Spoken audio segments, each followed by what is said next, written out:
Okay, magandang gabi po sa inyong lahat. Magandang gabi, hindi lang sa lahat ng tao narito sa plaza o sa diwa ng bayan, maging sa lahat ng mga tao na naroon sa Regidor Street. Dahil ngayong taon to ay pinalawig ang pagdiriwang ng Go-Go Casino. Ang September, ang Go-Go 2025 ay muling inibuo bilang isang multi-layer na karanasan sa buong Luzon.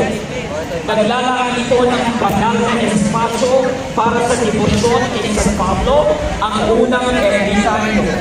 Ginagawang performing arts ang corridor na may Gaspar Pundro at Rizal Avenue ay binubuhay ang Regidor Street bilang night market ng pagkain at inuwi. Isang masayang sanpablayong pagdiriwang ng kultura, turismo at lokal na kabuhayan.